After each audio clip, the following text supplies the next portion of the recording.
lie to me about it. That's the problem. I could deal with you making a poor decision and cheating. Maybe we could work it out. Maybe we can't. If you were honest about what happened, you did not trick me into believing I was tripping. You did not gaslight me and have me question my motherfucking reality like I'm just making things up. I know something is wrong. We're not having sex. I know you smell different. You looking at your phone and you smiling now. And then you gonna make it seem like I'm making this up. You lied and you had me questioning whether or not I was tripping. See, this is why I can't be with you. You insecure. You flipped it on me. That lie ain't just a lie. It's an attack on my sanity. Instead of just telling the truth. It ain't that you cheated. That's horrible within itself. It's the fact that in defense of you cheating, you chose to lie and deny to the point where I doubted myself. Listen, for all the people in the comment section to be like, cheating is a deal breaker. For you, that may be. For other people, it won't be. But let me tell you what is a deal breaker to most people. When you motherfucking lie about it. When you motherfucking lie about it. The producer calls him. BM calls him. BM called you. You're basically cussing, not cussing, you're yelling on the phone. Is a deal breaker to most people. When you motherfucking lie about it. When you motherfucking lie about it. I'm like, okay, I'm not gonna chase you. What you want me to do, chase you? He ends up calling the producer while I'm talking to him. He's like, hey, so what happened? Like, are you okay? What's going on? Oh, he's like cussing at the producer on the phone. You just did me a favor by tapping in, man, with your Bradesky, Aaron the plumber. You know, in a real way. So we're going to be having a qualified conversation today, and we're going to be talking about promiscuous women and how they cheat and how they try to save face, Bradesky. You know, I don't know what it is, but through my experience with dating women, you know, when they're in the wrong, Bradesky, no matter how much they're in the wrong, they will always try to save face. They will always try to make it seem like it's never the woman's fault. Bradesky, how many times have you texted a woman and asked her, you know, how did the relationship end? What transpired between you and your last situation? It's always going to be, he did something, not me. He did something. He was crazy. He was a stalker. Ooh, we ski. And I don't like that, man. You know, I've been in relationships, Bradesky, where I really felt this TikTok clip right here when Bradesky is saying, like, his sanity, he's questioning his own sanity because of the gaslighting. You were honest about what happened. You did not trick me into believing I was tripping. You did not gaslight me and have me question my motherfucking reality like I'm just making things up. All right, now that we opened the can of worms, let's go ahead and talk about part one of Watch Who the Fuck You Date. So his name is Aaron. Aaron is my ex. We dated for a few months and it didn't last very long. And let me tell you why. He is like insane. It's like he has that little person talking to him in the corner of his shoulder at all times. Like he's making up constant stories in his head about like that I'm cheating on him.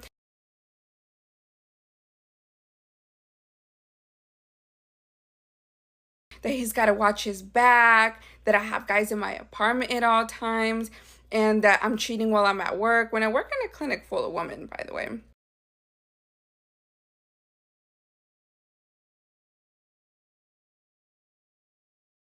So let's take it back to the beginning. So again, we met. I lived in Arizona. He lived in New Mexico. And he said, oh, I have a friend that lives in Arizona. I was actually just there. I was like, oh, dang. Well, whenever you're down here again, let's grab dinner or whatever. He's like, all right. He ended up coming, and his plan was to end up moving to Arizona anyway with his friend, right? He ended up at my house so much anyway that I was just kind of like, I mean, you kind of already live here. His clothes was there, everything. So I was like, fuck it. Just, you know, that was my mistake. So my mom ends up making dinners for us all the time. We're Mexican. We make huge dinners. And the first time he went, he met the family and everything was cool. But when we left, my mom called me and she said, are you okay? And I said, what do you mean, am I okay? She said, well, I see something in his eye, like he wants to hurt you or like he wants to control you. I don't know how to tell you because I don't want you to think that I'm crazy. But I'm just telling you to be careful and really think about if this is the guy that you really want to be with. And I was like, well, I mean, it kind of is already in motion, you know, it's already happening. So then my mom invites us over for dinner again. I think it was the next day, and we play loteria. And I guess he was just like, no, I don't want to go. Like he started little by little, kind of not wanting to be around my family. And I don't know if he noticed that my family didn't really like approve of him or whatever. I'm not too sure. But anyways, that was a red flag number one. It's kind of like he was already trying to distance me from my own family, you know. I tried to keep her from her family. Babe, how did I try to keep you from your family when they invited me over and I chose not to go? Is from my family, and he was trying to move me away. You see how she put the twist on it real quick, and people hear that, oh my goodness, he tried to keep her from his family. So when I first started talking to him, I was talking to other people, as in I had a lot of guy friends.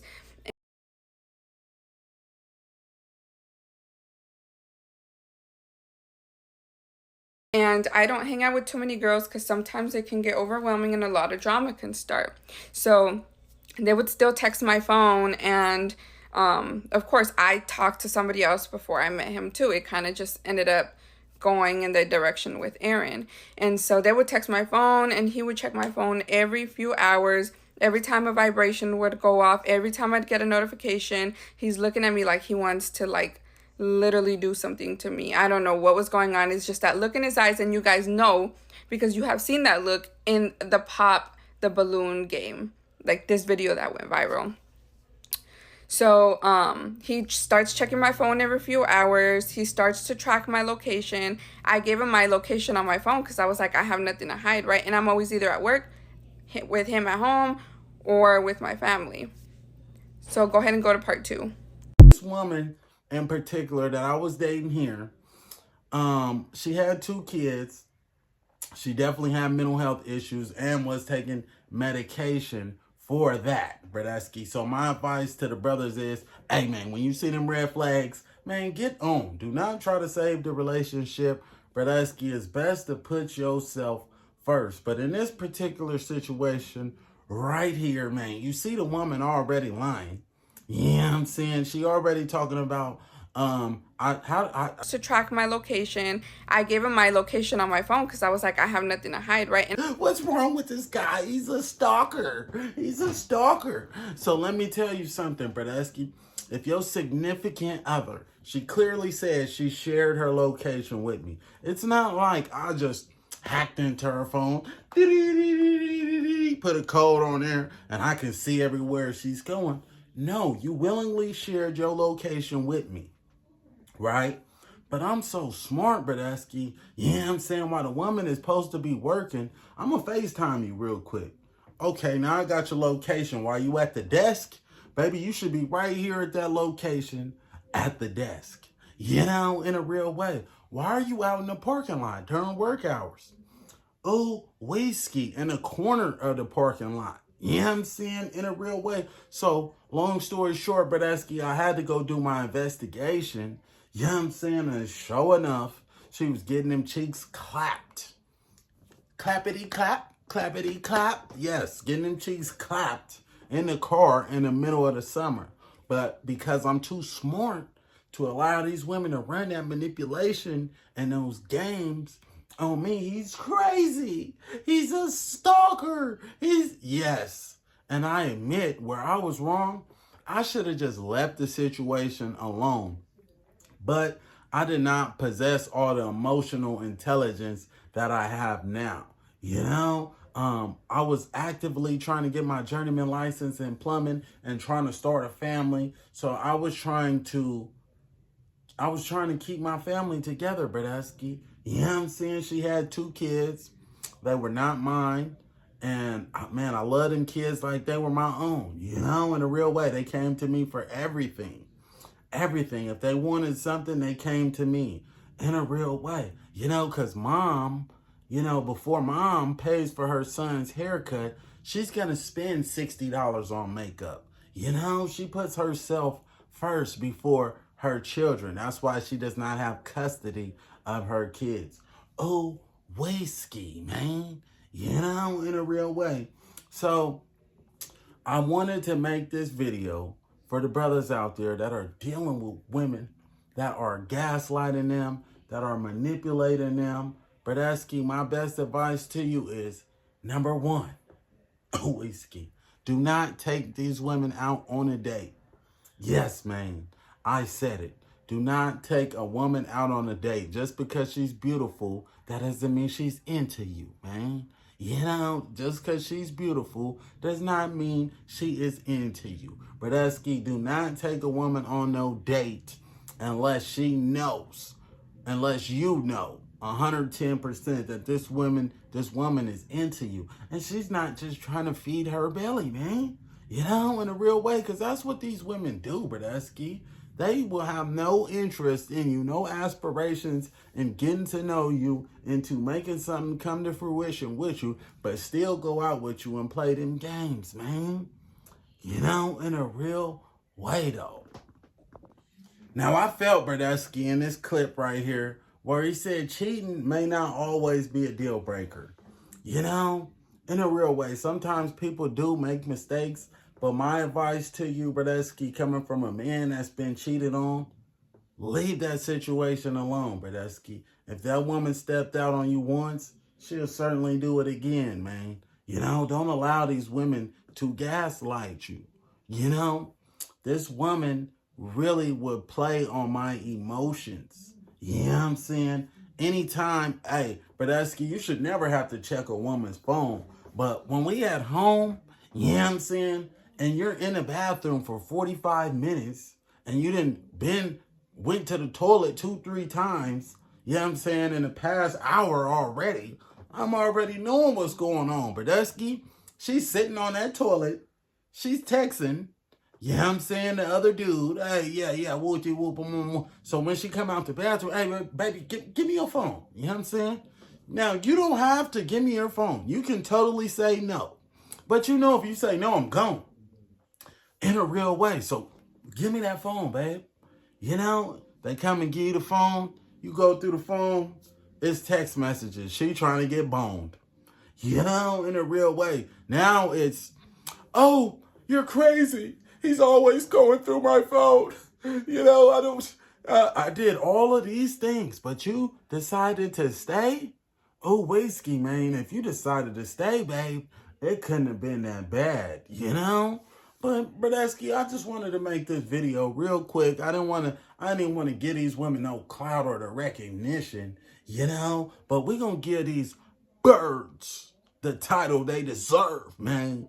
Promiscuous in a real way. You know what I'm saying? So, Bradesky, you just did me a favor by tapping in. Gorge your hearts from these promiscuous women, man. Put your purpose first. You know what I'm saying? Put your purpose first. You know, a woman should never supersede your purpose on earth, Bradesky. I'm Aaron the Plumber, giving y'all some relationship advice. Always. A woman who lies to you, betrays you, hides things, or is in any other way dishonest to you does not have a right to call you insecure. That is a mentally abusive manipulation tactic used on you, the victim. She does this to avoid accountability and to place blame on you. It's not an insecurity issue on your part. It's a betrayal and lying issue that makes her untrustworthy. If she can't grow up, take accountability and responsibility for her actions and change, then you didn't do anything wrong and you need to leave. Sorry, but it's that simple. Because real love doesn't cause confusion. If you find yourself asking if she actually loves you, the answer is probably no. Because when you really love someone, you want to make them feel secure in your relationship, and you care about the way that you make them feel. You should feel safe and secure, but dealing with a female narcissist will leave you feeling the opposite. You're either questioning if she loves you or making excuses for her behaviors. Ultimately, she will leave you feeling unloved, and she counts on this feeling to continue to have control over you.